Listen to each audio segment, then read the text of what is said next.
time has come to boot your computers, gather your assets, and challenge yourself through the month of August, because I am proud to announce the all-new Kinetic Rush 3D Community Challenge.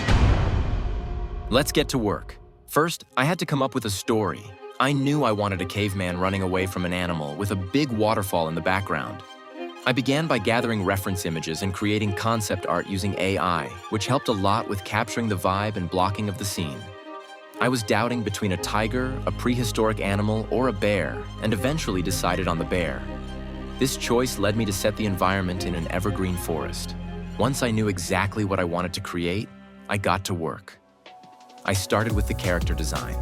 I worked on the textures and added some body paint. I then added the hair. For the clothing, I switched to Marvelous Designer to create leather parts that would resemble caveman-style clothing made from animal fur. I added hair to the clothing, as well as some accessories and a spear for the character.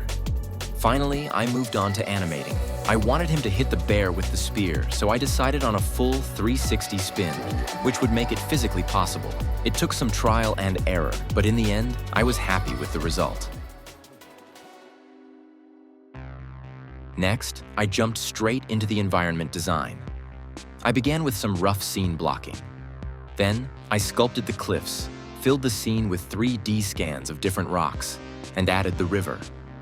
For the cliff textures, I used a few different materials and scattered them using vertex paint. The ground has a similar shader setup, where I used rocks and dirt material for the river and slowly faded it into the forest ground material.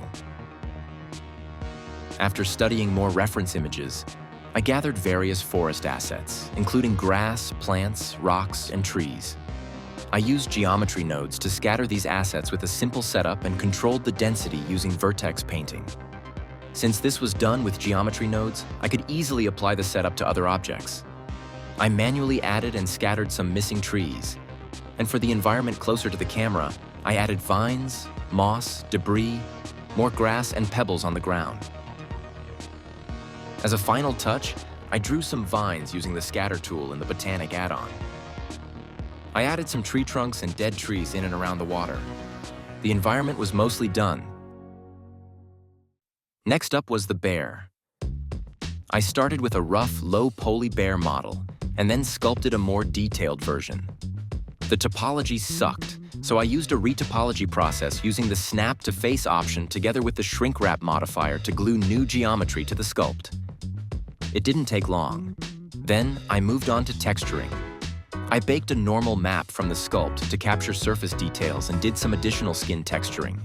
For the bear's fur, I used Blender's hair particle system and groomed it using the particle edit mode. I rigged the bear using Rigify, a free add-on within Blender. I watched countless videos of bears running to study their movement, then animated a basic run cycle, adding shape keys for mouth and ears. This run cycle would serve as a base for more complex animations later on. After some animating, I was satisfied with the results. I decided to add a second bear in the river, as I thought it would look cool with the water simulations and justify why the character kept running after the jump. I used the same run cycle and customized it to fit the environment. The bears were complete. When the character jumps into the water, he needs to look wet. I used a simple shader to make his legs look wet and added water drops. For the clothing, I keyframed the clump to make the hair strains glued together, which would resemble a wet look. I also added a particle emitter to both the character and the bear for water droplets falling off them. As the bear was coming to the edge of a cliff, I added a particle emitter for the dust and the rocks breaking off. Now for the waterfall. I sculpted a cliff and used the Flip Fluids add-on for the water simulation.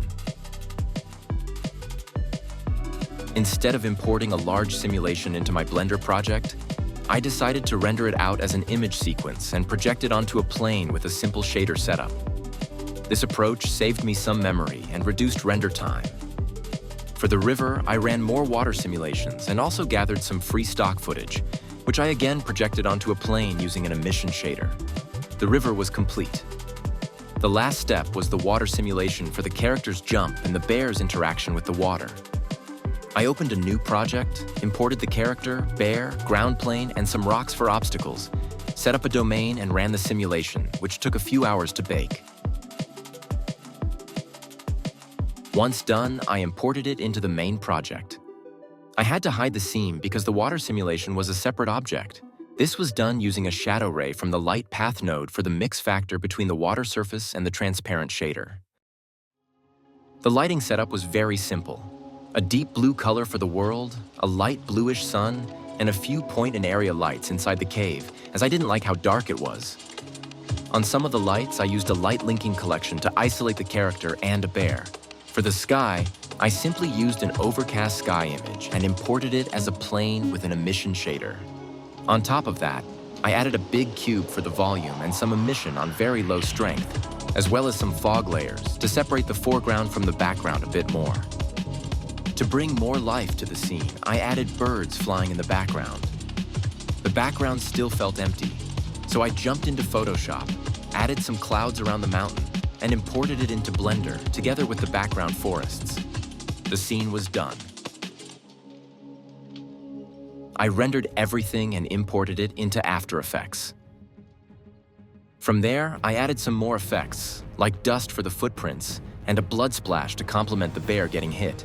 Next, I added fog, some color adjustments, glow, chromatic aberration, wet lens effects, and finally, color grading and grain. And it's done.